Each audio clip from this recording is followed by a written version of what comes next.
Well, we survived another snowfall here in the Ozarks, our first one of the year.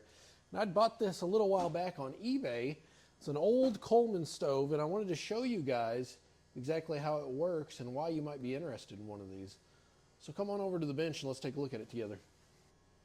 So a year or two ago, and I'd even made a short video about it, I picked up a brand new Coleman dual fuel lantern, and I love this thing. It's just something very old school feeling about it. The fact that you can use gasoline or white gas to light this thing.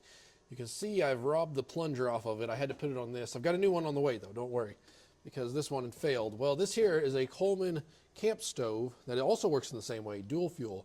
This is a Coleman 425E, and I looked it up. This thing was made in '72, this particular one. So it definitely has got some good juju around it.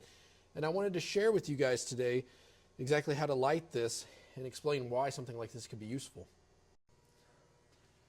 Now, I apologize in advance for the messy workbench here. Busy bench, busy mind, right? I need to focus on cleaning that up sometime. But here's the camp stove itself. It's got a little wear and tear. Yeah, it's not perfect, but this thing has been used. It's been loved. And I bought it on eBay. Only thing it needed was a plunger.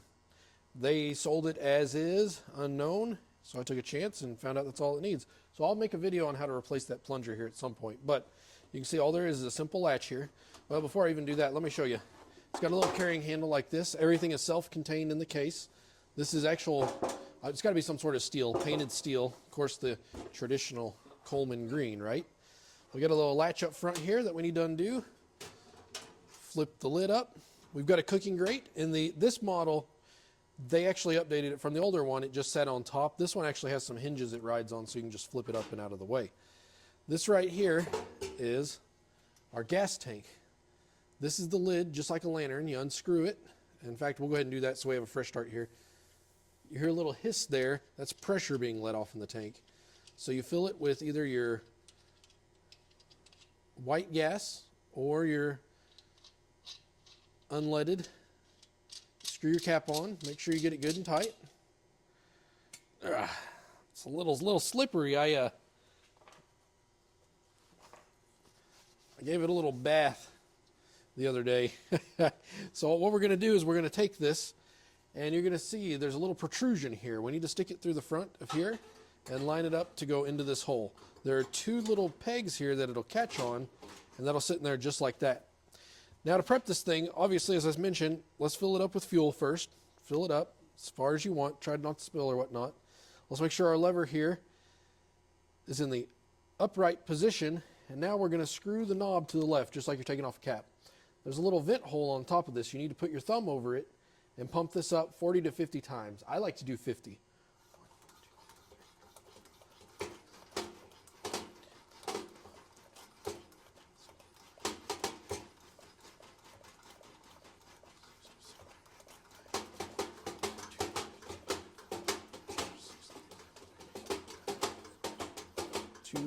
43, 44. And another thing too, keep that thumb on there. You're going to feel that pressure build up. And then whenever you get it, that last pump, put it down, screw it in. Try to do it quick so you don't bleed off any pressure. In fact, here's the old one here. You can see it's kind of chewed up and old, needs some rehab. Okay, now that we've got that all pumped up and ready to go, I've got my lever here turned all the way up.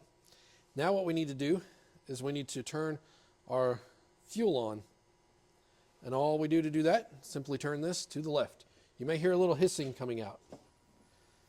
Now, I'm going to use a lighter. I'd probably prefer a match or a long-handled lighter, because what I'm going to do is light a flame here. Did you see that? So got it turned up all the way. And what you're going to do is you're going to let this sit for 1 minute, 30 seconds to a minute. What needs to happen is to really atomize this fuel, we need to warm it up. That way it burns good and clean, or as clean as it can. We've got to let this pipe running through here warm up. And so that's why we've got this lever up and it turned all the way up. So you're going to let it warm up. And sometimes if this thing's really cold, what you'll see is some orange flame. But what you want to happen, and I don't know how it's showing up on camera, is the flame will die down and turn a little bit more blue. Once it starts turning blue and you feel that you've given the stove the proper amount of time to warm up, you turn your lever to the left or right. You just turn it down. Now we're cooking. No pun intended. Now what you can do is you can take your gas and you can turn it up and down, just like a gas range at home, to kind of fine tune it. It's burning off a little bit of the cleaning product that I put on there the other day, which is just fine. As you can see, you can get a good big flame.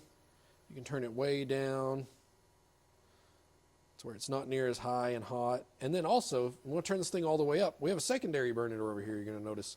I'm going to turn this thing to the left. It's got a hinge over here. What's going to happen? See a little smoke? Now we can light this one. Always makes me a little nervous. But you can see we've got a flame over here too. I don't know how it's showing up on camera. So that way you've got two burners. If you want to cook two things, you can put your grate down and you're good. So now I could cook over here. I could cook here. We've got a nice hot flame. I mean, I can feel it from right there. It's something that you wouldn't want to get too awful close to. Now I will say this, the right burner is always going to be hotter than this. This is just kind of getting some extra juice, so to speak. So this one on the right is going to be hotter than this one. And if you want to turn off the left burner, you take your handle that's on the side over here, twist it back up. It's pretty genius. It just shuts off the gas here. You'll see that extinguished. Now we got a hotter, bigger flame over here. Now if we want to shut this guy off, we're done for the day. All we got to do is turn our knob to the right, righty-tighty. Shut all the way off. You may have some residual burn out of there. You're going to see. Be careful touching this grate too. It's going to get hot. But you'll have some residual burn out of there. That's completely normal. In fact, I can still see a little flame. If I turn it right back on, you can see it'll turn right back on by itself because there's still some residual burning in there. Now, I will say, just as you saw me take this out of there and put it up, wait until it cools off before you decide to pack this thing all the way back up. Now, if I'm being honest, I bought this stove mostly for the fun, the nostalgia, if you will. This being a 73, it's neat to me. It's kind of it's a different way of thinking about doing things, and just it's a cool option to have. You know, if you wanted to go camping, you could throw this in the vehicle and cook you some eggs or whatever in the morning. I mean, it's like a range basically. Why might you want to think about getting one of these? Well, you can buy a brand new one, and they're kind of expensive. I'm not going to lie. But you can find deals on eBay on old camp stoves like this. I paid, I think, $40 for this one, and I have to rehab it with a new plunger here. The guy didn't know what was wrong with it. I got lucky. Luckily, this gas tank didn't have any holes.